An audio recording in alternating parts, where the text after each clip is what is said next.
government launches its strongest defense of the note ban yet, calling it India's watershed moment. Finance Minister FM Jaitley says demonetisation shook up the status quo in Indian economy. Also says the fall in cash deals is the biggest proof that the note ban has met with its stated objective. The Congress sharpens the attack on government over the note ban. Former Prime Minister Manmohan Singh says demonetisation has only helped the rich convert their black money to white. Continues to call it an organised loot and legalised plunder, adding that 99% of the currency has already come back into the system. Urges the government to now acknowledge its blunder and move on. Microsoft Chief Executive Satya Nadella gets candid and talks about what it takes to lead the global tech giant and his formative years in India. In an exclusive conversation with your channel right here, Nadella shares his views on contentious issues like US immigration laws and the advent of artificial intelligence. Alarm bells are ringing as a thick blanket of smog covers the national capital. Pollution levels hit an all-time high even as the National Green Tribunal pulls up the government for not doing enough. The Indian Medical Association declares a public health emergency even as the Delhi government declares a holiday for schools and other educational institutions. Kamal Hassan keeps his fans guessing over his political debut, launches a mobile app to keep connected with his supporters but declines to reveal his political plans just yet. The Southern Star gives his birthday party a miss and instead spends the day with the flood victims in Tamil Nadu. In a huge boost for Indian forces, 3 terrorists including Jaish-e-Mohammed chief Maulana Masood Azhar's nephew have been killed in an overnight encounter in South Kashmir's Pulwama district. Security forces recovered a US-made M4 rifle, 1 AK-47 from the encounter site.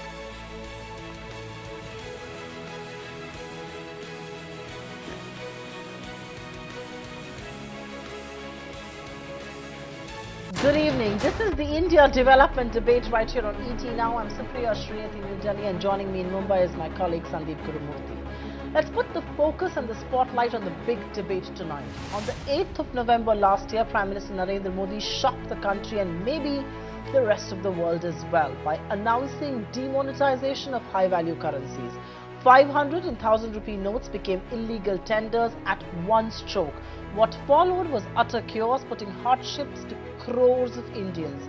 Even as the government justified the move, stating that the shock treatment was required to clean up the messy system, the opposition called it a reckless move.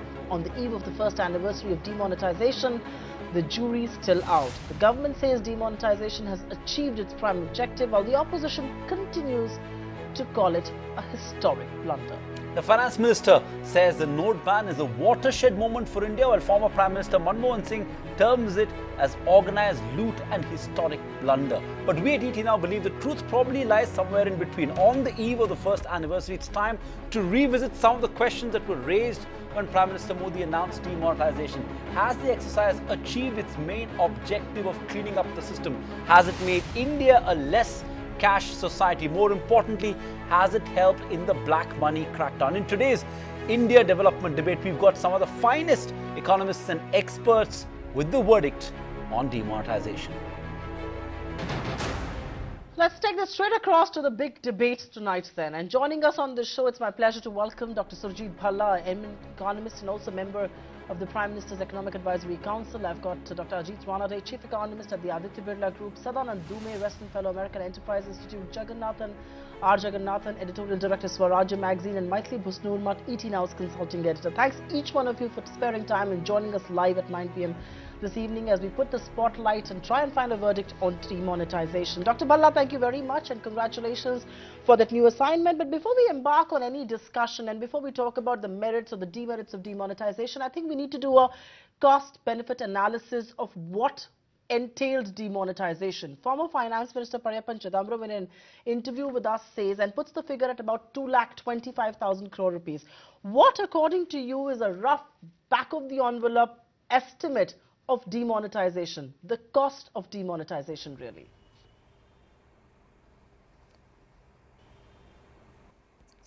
Well, apart from the short-run costs, and there were many such short-run costs, we have to assess in terms of, as economists, now politicians have their own assessments to make, but as economists, as objective observers of the economy, you want to first look at what happened to GDP in terms of loss of output, and there we have, if you will, various calculations. I myself have that essentially GDP growth declined by something like 0.7 to 0.8% in the 2 quarters, or about 0.4% for the whole year.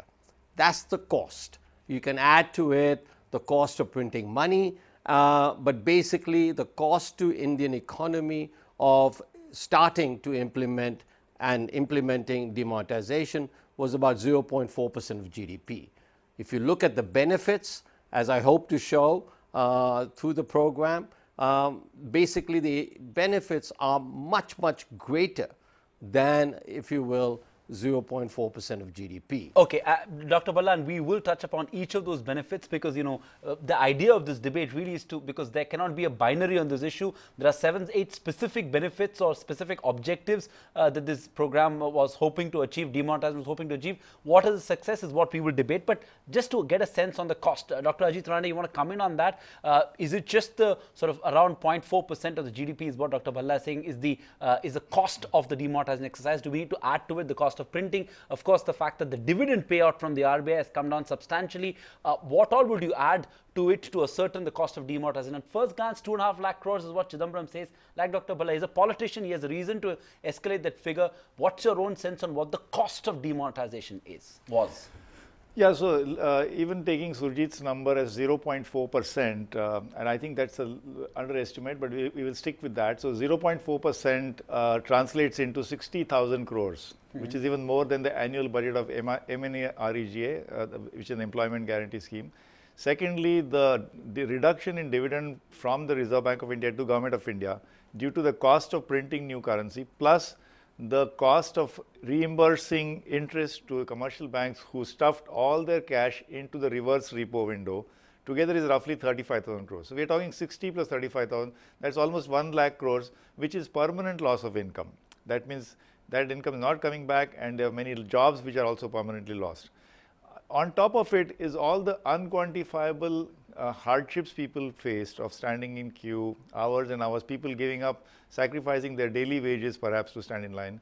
And what to speak of the impact on the informal or the agricultural economy, which predominantly depends on cash. Of course, some of the data is going to be reflected in the GDP statistics, but we'll wait for a couple of more quarters before the entire impact is felt. So at the very least, very conservatively, I think we are talking about something like 1 to 1.2 lakh crore rupees of national income which was lost, and this is directly estimable cost.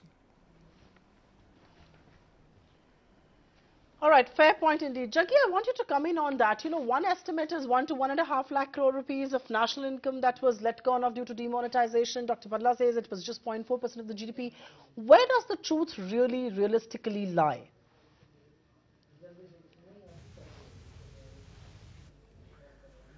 Actually, I tend to go with Mr. Balla for 2 reasons. One is, if you see the trajectory of GDP from the last quarter of 15-16 to the quarter before this thing, there was already a trajectory of fall. So the fact that the demonetization came in the 3rd quarter of last year and the 4th quarter, which is the maximum impact, we have actually added the cost of the already downward trajectory of the economy to the demonetization and said that demonetization costs are higher than expected. So what you actually must calculate is, if the continuing trajectory had gone as was happening before demonetization, then actually the part of the so-called impact of demonetization was part of the general slowdown in the Indian economy that was happening before that. So we need to look for causes before demonetization as much as post-demonetization. Second thing is, when you are talking about a large impact and a shock treatment to the economy, to merely calculate the costs and not at all weigh the medium-term benefits is, I think, a foolhardy thing. I think we should, I think any disruption actually has costs upfront and benefits later. I mean, this happened, if you saw in 1991, what do you think was the growth rate then? 1.5%. Will you say that 1991 liberalization was a mistake? Though I am not comparing demonetization to liberalization, but I am saying any major disruptive move in the economy will have short-term costs on the economic growth and related factors. So I would say that we should not judge the thing as to it. I definitely think the short-term costs have been very high, higher than expected, but we should not mix. There are also the question that two impacts are being mixed up here. One is demonetization, the pre-demonetization slowdown, and the GST. We have three things. Two of them at least were not controllable, especially GST and the pre. So only the demonetization we are giving all the blame, which is wrong. Jaggi, fair enough. And the idea is not to exaggerate the cost. The idea is to ascertain the cost so that then you can understand the benefit and whether in the logically it was worth it. Let's now focus on the benefits or the so-called benefits. And I'm going to start with you, Sadanand, before I go to Dr. Bhalla for his views. Sadanand, the main sort of the big justification given was the crackdown on black money. And so, a very simple question. To your mind, what has demonetization done to the stock and flow of black money? Because that was touted as the big purpose of demonetization. Has it had a significant impact in the crackdown on black money specific to both the stock and flow of black money? No, I want to sort of get in on the sort of ground floor of this without sort of being, hived off into something, into a narrow alley to start to begin with. I think the biggest cost of this is not just numbers. It's the fact that such a staggeringly stupid decision, which has been widely panned by economists across the world, virtually everybody who doesn't have a direct government connection, is sort of being packaged now as a, on the one hand, on the other hand sort of thing. This is not on the one hand, on the other hand.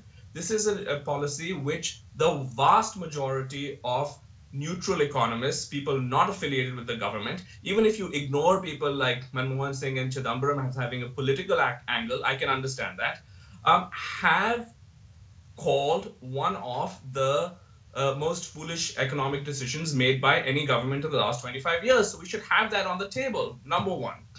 Number two, I don't think that we should look at the cost purely in terms of things like loss of GDP, though I do agree that those are very serious, as Dr. Ranade points out. But I think there's a larger thing going on, which is that how is economic policy made?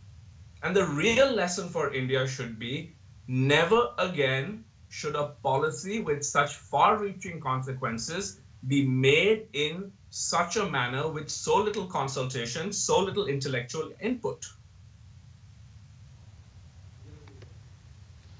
That's a point that a lot of critics have raised, and I'm glad you're putting it out so bluntly. Dr. Surjit Bhalla, I want you to come in and counter that point. The intellectual input and consultation. I mean, I know government will say secrecy was important, but inputs could well have been taken, and which is perhaps why demonetization as a decision has been largely panned by economists, not just in India, but overseas. How are you going to counter the point that Sadanand is making right now? Sadanand made sort of very sweeping comments, and it's like, Hail Caesar, here I come. First, let me just make the simple point that about a week after the demonetization was announced, I was not a government economist then. I'm not still a government economist. I'm just a part-time member, but we'll let that go. I had said the following. First, that no economist, if you will, would acknowledge that this was a good move. Why? Because economists are trained never ever to think out of the box, because they lose their job. The first thing any economist wants to do is show me the evidence as to when and how this has worked. This was an absolutely unprecedented move. And I don't know whether Sadanand made this point or somebody else, but they compared the Indian demonetization to hyperinflation, Zimbabwe, Iraq, Syria, etc. This is not comparable to that at all. We had low inflation, we had very reasonable growth rate, so therefore it was done in an absolutely unprecedented fashion, and poor economists, never being trained to ever think outside the box, panned it. So therefore, I'm not at all surprised. Matter of fact, I then wrote back in November that this was a very good thing, because if the economists are saying this is not worth it, then they haven't, if you will, graduated from their graduate training. So much for the economists saying it. Why don't we look at the evidence on whether it has worked or not worked, rather than indulging in platitudes about the opposition or about this being a stupid decision or denigrating it? Let's discuss facts. I mean, this is an empirical issue. Apart from the human costs, and there are human costs to everything, and I'm not at all denying that there were human costs in terms of time spent in queues and so on and so forth. But you know, India as a nation, we have stood in queues for the last 50 years. Only since the mid-90s did we stop standing in queues. So let's get real. Let's discuss the evidence. And while we are getting real and we are talking about GDP growth slowdown, let us also remember that there is a big elephant in the room which has also contributed a lot.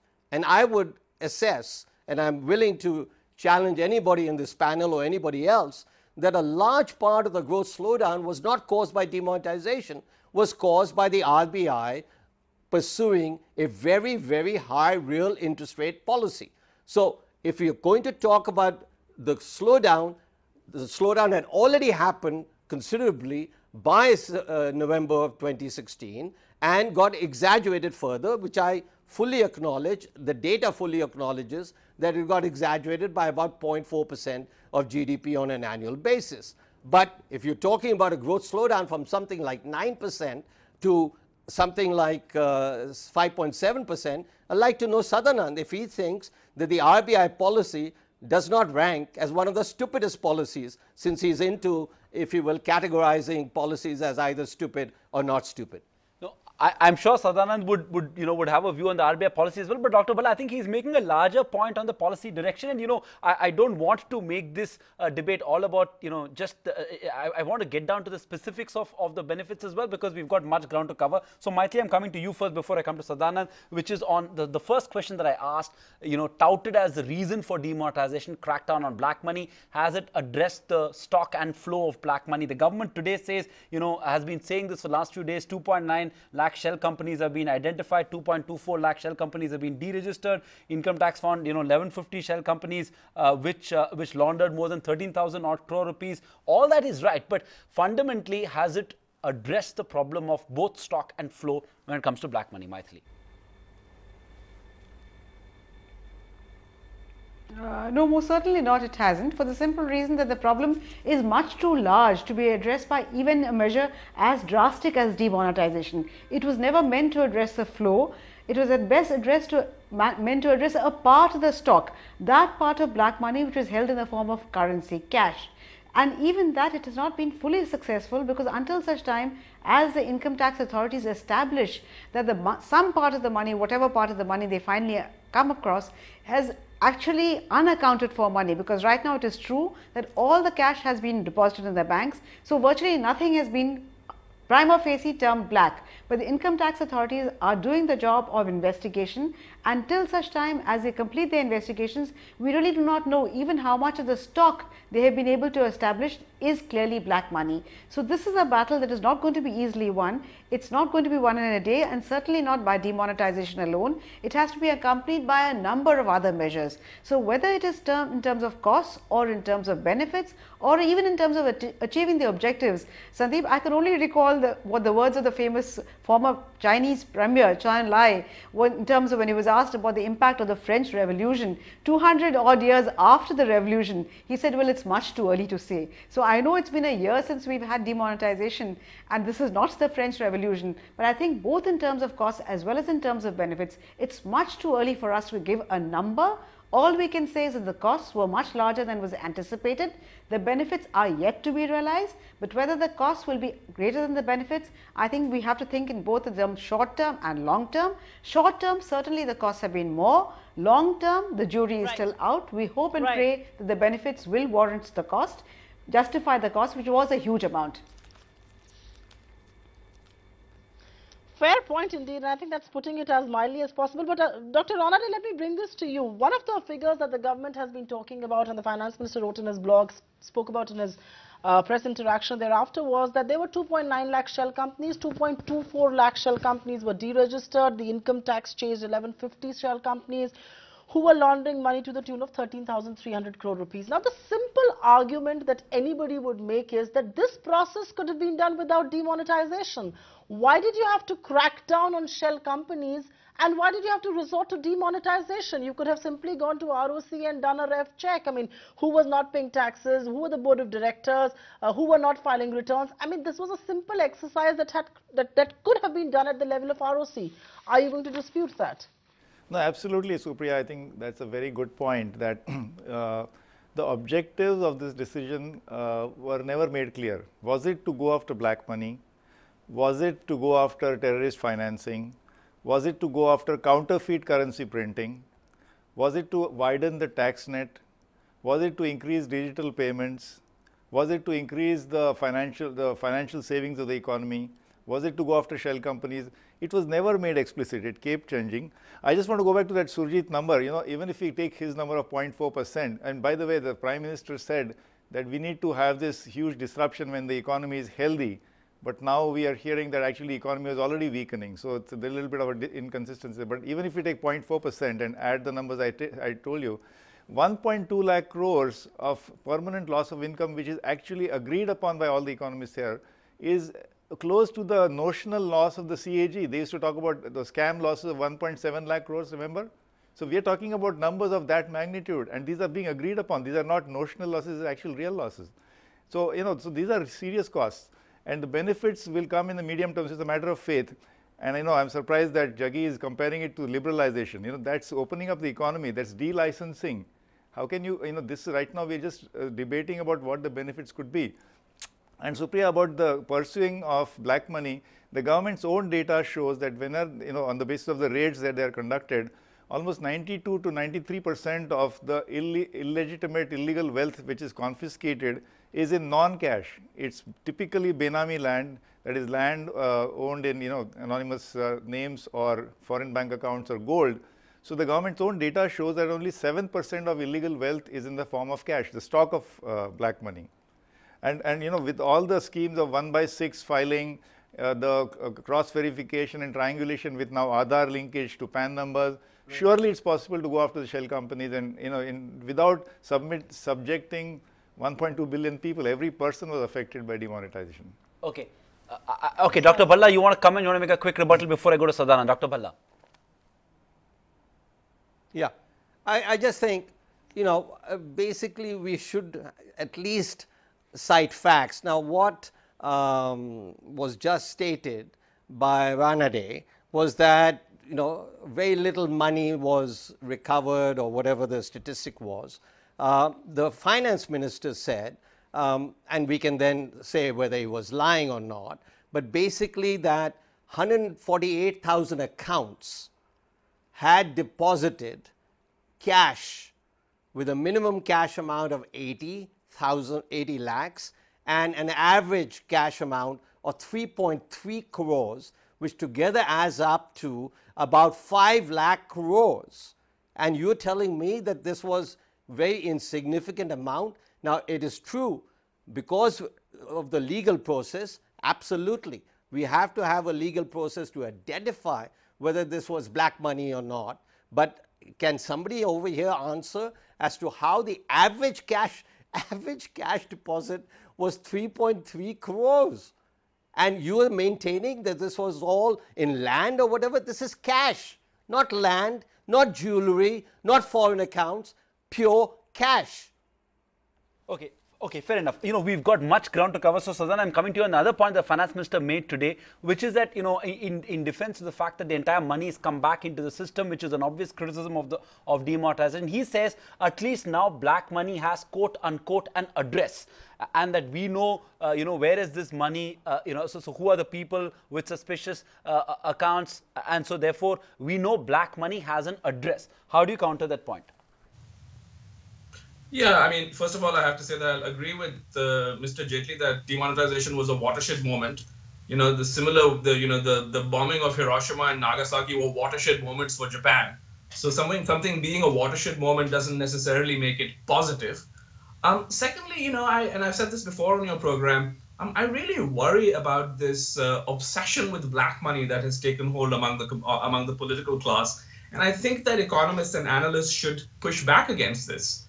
Why? I mean, do you think that it is sensible for a country in India's position right now to be going down this black hole, to be almost stigmatizing the use of cash in a largely cash-based economy, to in a way sort of to agree with the assumption that if someone put cash in their account or whatever, there's a good chance that this may be black money and we must look upon it with suspicion, and to empower what is widely acknowledged as an extremely rent-seeking tax collection bureaucracy.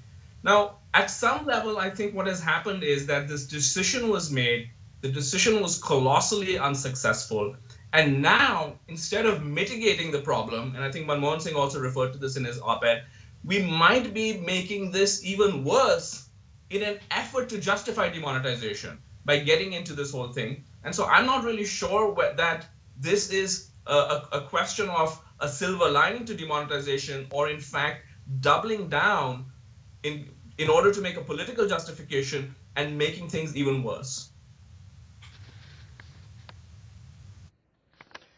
Actually, every reason is being used to justify it, and every reason is being used by the opposition to diss it. But Jaggi, I'm going to come to you. If you actually look at the other point of defense that the government has put forward, it talks about taxpayers, and at the end of the tax filing period this year, you had 55 lakh new additions vis-a-vis 22 lakh new additions that happened in the same period last year. Now, are you going to attribute that 34 lakh jump to demonetization? Is debatable, but even if you were to, the new additions don't commensurate with tax collections.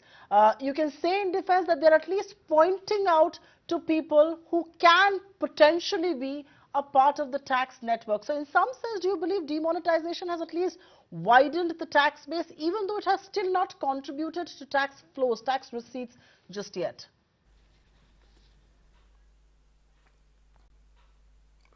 See, I think it is too early to jump to a conclusion that demonetization has actually widened the tax base significantly. Yes, the early evidence shows some spike, but we do not know whether it is permanent or whether it's a short-term spike, because you had that Garib Kalyan Yojana and other things which may have prompted many more people to file their returns this year. Now, the other thing is, when you have a drastic slowdown, to expect a high growth in taxes even with a higher number of taxpayers is a bit odd, because you cannot, if everybody is making less money and corporates are bleeding money, banks are losing money, and individuals are paying or somehow paying, it doesn't mean that you're going to get a higher tax rate merely because your tax base is expanded. So we have to wait for a couple of years to figure out whether the expansion in the tax base is on a secular long-term growth trend and the increase in tax collection show up. So I think we have to wait for that for a while. As far as the other point is concerned, which is that whether the tax growth itself is going to spike short term, I don't think so. It is not going to spike this year. Also, we don't forget the GST has been telescoped into demonetization, and GST has been a downer in the first few months. So we don't know whether it's going to spike up, and GST will also have an impact on direct tax collections, because if you show higher sales, you will have to report higher personal incomes also at some point at sensing. So we have to wait for a couple of years to figure this out, and it won't be all that easy from the early data. We should not jump to conclusion that the tax base is already widened. This could have happened through natural efforts also.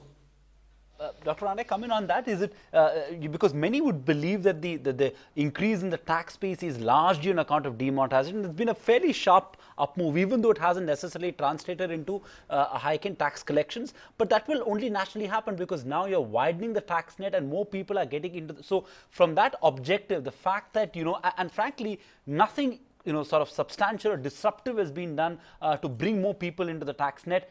You could argue that this was too disruptive, but to that extent, do you believe that from in a medium-term point of view, eventually all these people will start paying taxes, and that's one way of widening the tax base and improving tax collections going forward? Well, the increase in tax base or widening the tax net is a continuous process, and in fact, a bigger impact on this is going to come through GST, which is an indirect tax, by the way. So everybody contributes to indirect taxes, and because there's interlinking of incentives that dealers will deal only with those people who are filing GST, automatically the tax compliance will increase and tax net will widen on that sense. But on direct taxes, I think the pace of increase perhaps is a marginally higher because of demonetization, but I think that is continuously going on. The Prime Minister, in fact, in his address to the tax officials had said the target should be 10 crores. Remember, India's taxable GDP, that is, it's not, entire GDP is not taxable. 14% of national income is constitutionally protected from income tax, which is agriculture.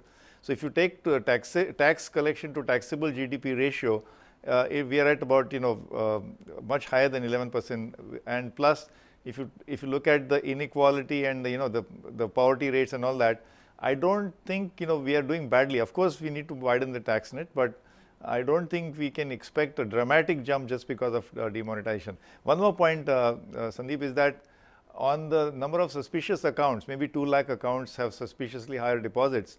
It's taken all of 2 years for some 200 odd Panama cases to come to a stage where now charges will be filed or some investigations. Now imagine how much time will go in investigating 2 lakh accounts. And as Surjit also said, some of them may have legitimate actually cash deposits. So it's going to take a long time to get these people into the tax net or penalize them. So I don't think that's the way to look at the benefits of demonetization on tax compliance. I think there's a natural progression, and GST is going to be a big contributor to widening the tax net. No, I'm absolutely certain that 1.7 lakh crore rupees is not going to be easy to retrieve. I'm sure people have consulted their CAs and their chartered accountants and everybody before they put in that money. But let's first turn focus and talk about the other big difference that the government is putting up, which is the cash to GDP ratio. And the finance minister very categorically stated that it was at 12.2% before demonetization. It has got down to 8.8%. Maitreen, I'm going to ask you, is this on account of the fact that the economy has moved more into the digital sphere, and is that then a good thing, or are you actually reading this as some sort of a worrying signal as well?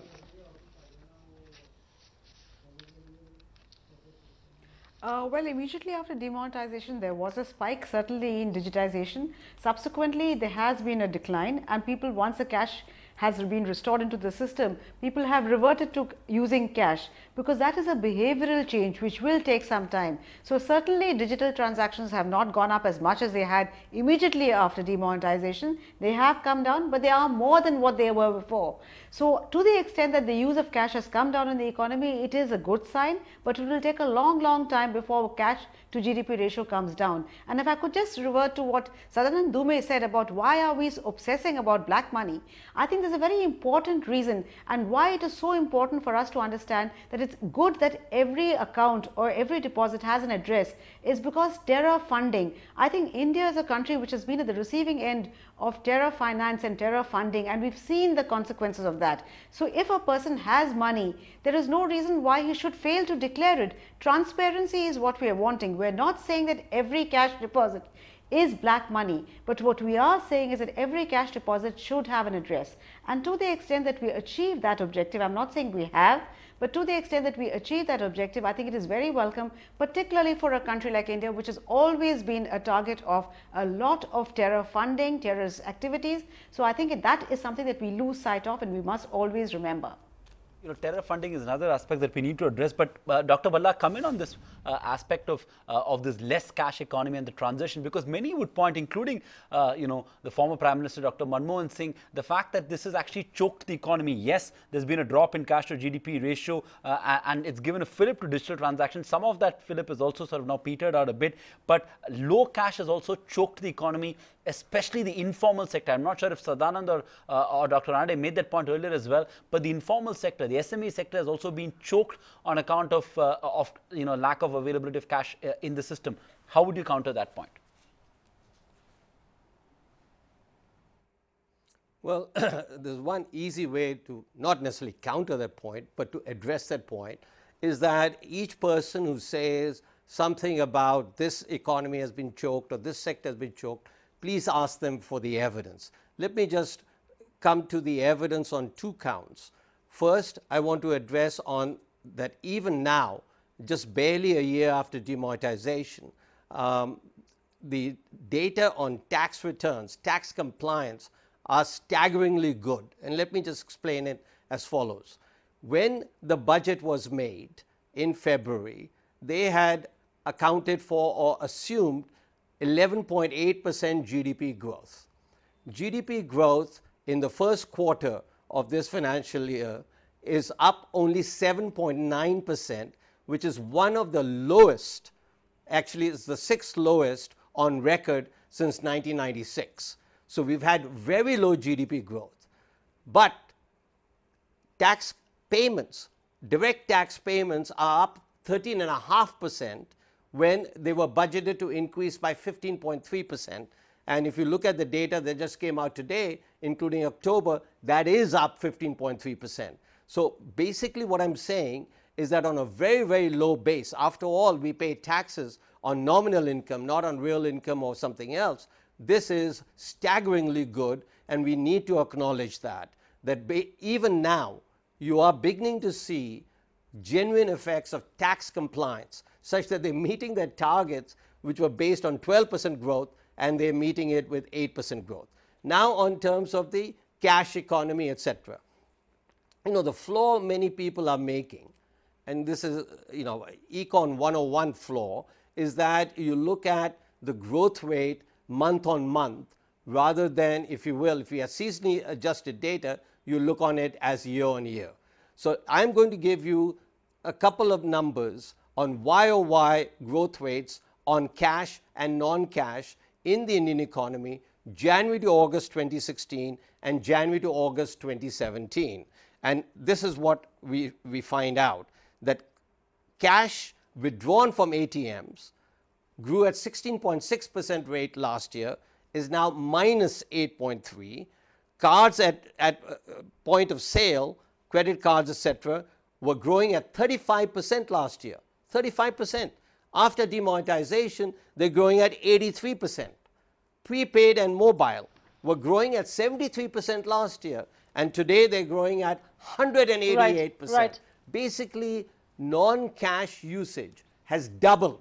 The rate of growth of non-cash usage has doubled in the Indian economy since demonetization. So let's not take December versus January or February. Let's take like with like. As economists, we are trained to do that. Let us use our training to good use and appropriate use and compare YOY, and you will see that basically it's a staggeringly good story. So then, while a lot of people have a different view on the upside of demonetization and all of that, but do you believe the behavioral change that has come about, the whole chalta hai attitude, there is at least some fear of tax evasion. Has that been an upside due to demonetization, you believe? Oh, I'm sure I absolutely agree there's a lot more fear among people. I'm not sure if generating fear is the wisest thing to do. Coming back to Jaitley's point about, terror funding, I mean, absolutely no country in the world should not take terror funding seriously. But there's such a thing as using a sledgehammer to swat a fly. And I'm not sure if demonetization is exactly the sort of the cure for that. But, on this issue of cashless society, can we just bring two things to your viewers' attention? The one, that this was not among the things that the Prime Minister mentioned at all in his demonetization speech. This is a red herring. It is a post facto justification. Secondly, the debate tends to be a little bit muddied because we don't take into account the fact that there are developed countries, such as Japan, for instance, that have a very high cash to GDP ratio. So instead of sort of taking at face value that cash to GDP ratio is this wonderful thing and it's connected to demonetization, I would sort of I would question both of these assumptions. The first, whether this was one of the goals going in, there's no evidence to suggest that it was. And second, whether this is as straightforward a debate as many of us assume. I don't think Dr. Bhalla can answer whether that was one of the stated objectives, because clearly the Prime Minister's Economic Advisory Council wasn't constituted before demonetisation. We only wish it was, and we only wish that there was a council that was also being that was consulted on some of these issues, but never later than ever. But Dr. Bhalla, the question that Supriya was asking Sadanand, which is this behavioural change, because again today the Finance Minister in his in his Facebook post said that this chalta hai attitude has been attacked. But to quote Sadanand, you don't kill a fly with a sledgehammer. I mean, to change this behavioural attitude, should 1.3 crore, 1.3 billion people be inconvenienced? And more importantly, does behavioural change, you're an expert as well probably in behavioural economics, does it need to be coerced? Shouldn't it be nudged? Shouldn't it be incentivized? Do we need to force and coerce behavioural change?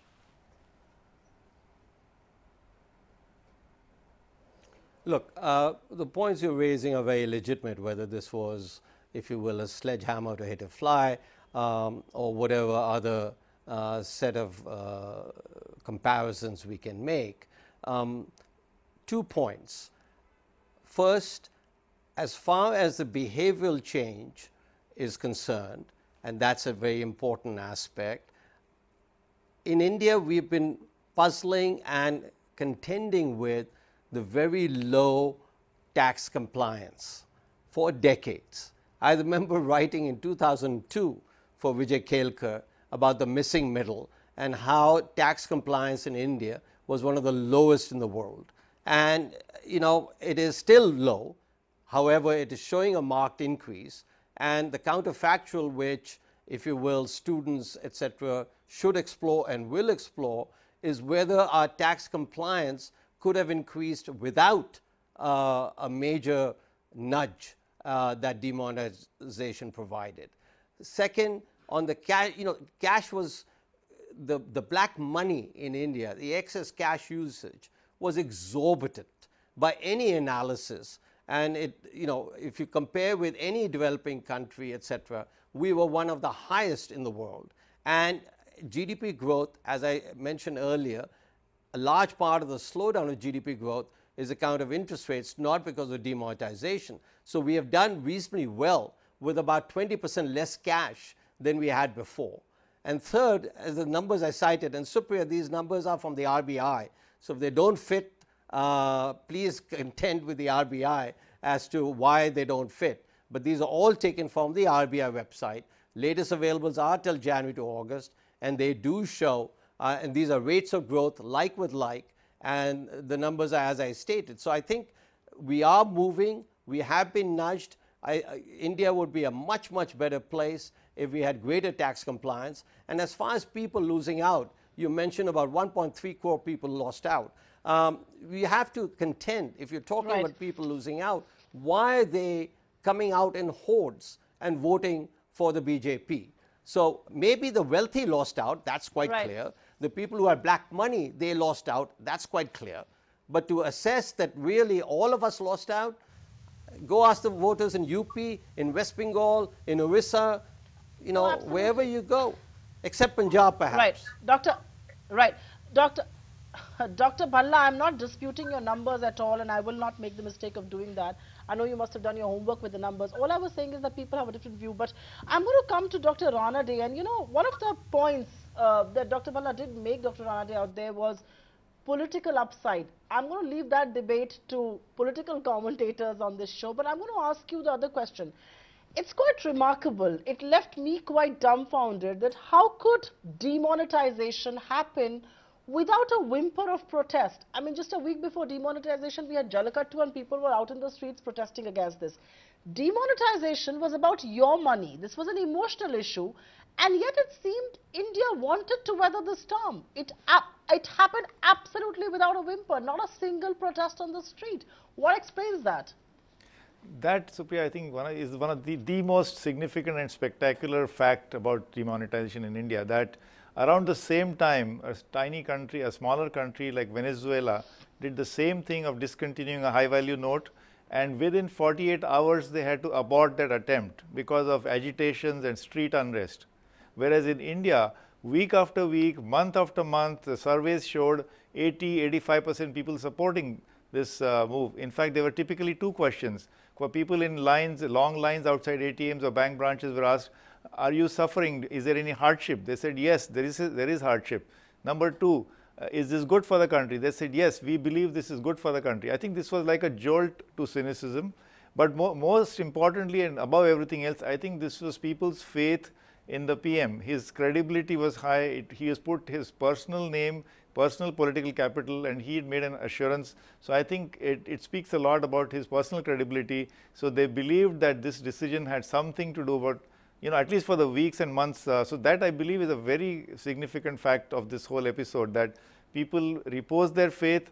Perhaps it paid off in political dividends, I don't know, but certainly this is quite remarkable that even though the pain was there, people had a faith. And even in this discussion on this program, we are seeing comments like, let's wait for a couple of years. So people have this faith. I think Indians maybe have much higher levels of resilience and patience or forgiveness, I don't know, but this is really quite an important thing that happened. It's an important point you're making. I know Sadanand has a very strong point of view, and I will come to you, Sadanand, but I want to get in a word from Jaggi there. I've always doubted this conventional wisdom of good economics being good politics, but this, many would call economic misadventure that has actually yielded political dividend to the government, and many would argue that in some ways the Gujarat elections could be a referendum because traders are dominant, community there, and if they also vote this government to power, like the opinion polls are suggesting, then clearly, many experts will have to reassess the correlation between good economics and good politics.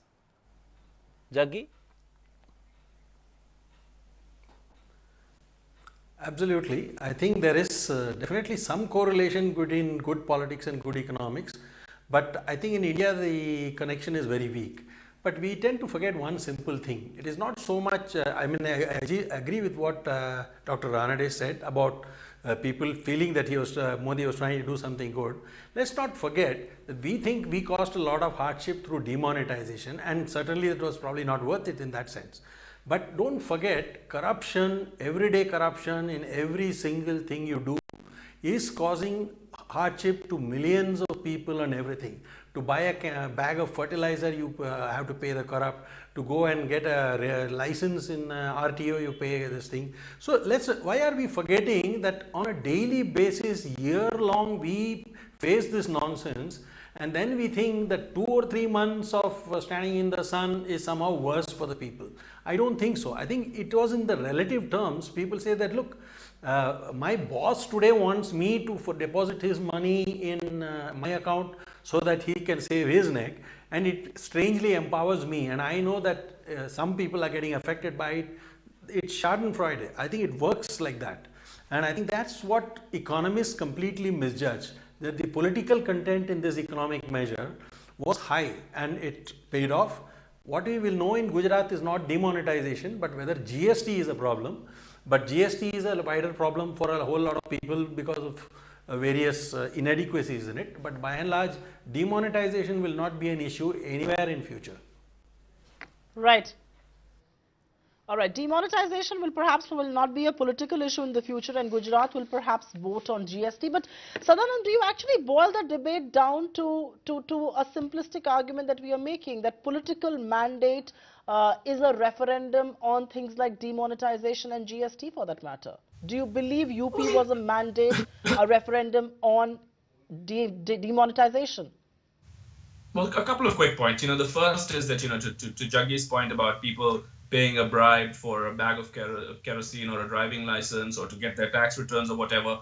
If seriously 1 year after demonetization people think that has ended, then, what can I say? Then of course it's been a fantastically successful measure. I don't believe these things have ended. The second point is that I agree with many of the others that this is politically very astute. I was in UP in February and March, and I spoke with many people who had suffered personally, but it was very hard to find people who had bad things to say about it. They hold the Prime Minister in very high regard, and there's a very long history in India and in other parts of the developing world of people voting against their economic interests. I mean, Hugo Chavez was a very popular figure in Venezuela, and they're slaughtering zoo animals because they don't have enough food now. So the fact is that I can think of off the top of my head, and I won't say them because you never know if the government might do them, I can think of half a dozen absurd economic decisions that would cause great harm, but that would nonetheless be popular. And that's just the nature of democracy in a developing country. Closing comments, Maithili, to you first. So, on the one hand, you have the finance minister calling it a watershed moment, and of course, you have the former prime minister calling it a monumental blunder. Where does the truth lie? Well, as you said, Sandeep, somewhere in between. So it's neither a dramatic success, nor is it an outstanding blunder, but I think it was a needless exercise which did not really, the cost was not warranted. The benefits did not really justify the costs, and certainly I think the government, if it were to rethink the decision, I doubt it would have gone into it again, purely from an economic point of view. Political dividends in a country as complex as India, I don't think you can attribute political victory to a demonetisation alone, but certainly on the economic front, it was a needless exercise. A needless exercise, says Maithili Bhusumra. Dr. Surjit Bhalla, will let you have the last word then. Could the benefits of demonetisation that you listed out and some other benefits were listed out over the last 56 minutes, could those have been achieved by any other means other than demonetisation? Look, first of all, I completely agree that this is too early to tell. Second, including your question about the counterfactual, could it have been achieved? I have, if you will, a straightforward answer. Not in my reading could it have been achieved. And finally, you guys are all assuming this was, by your earlier discussion, that this was bad economics and good politics. I think this was good economics and good politics, and let's wait for the data to come out. Some of it is already coming. Let empirics decide whether it was good economics and good politics, not preconceived ideology. Oh yes, time will tell whether it was good economics. For sure, it's good politics, or at least appears to be, and only time will tell whether it was or not. Dr. Bhalla, Dr. Ranade, Maithili, Jaggi, Sadanand, such a pleasure having you in this intellectual debate on demonetisation. We want to keep the noise away and talk about the substantive issues around demonetisation. It's been a fascinating debate. Thanks for joining us on the India Development Debate on ET Now. 364 days after the controversial move to demonetize 86% of the currency in circulation, one thing is certain, it probably was anything but a watershed reform, as the finance minister calls it. While the jury is still out on whether or not it was a historic blunder, the short-term costs have indeed outweighed the near-term gains. Indeed. Now, we don't expect the government to acknowledge that, but we do hope policymakers exercise more caution before embarking on any economic misadventure, if you may call it so. Thanks very much for tuning in on this edition of the India Development Debate. Up next is Top 10 at 10.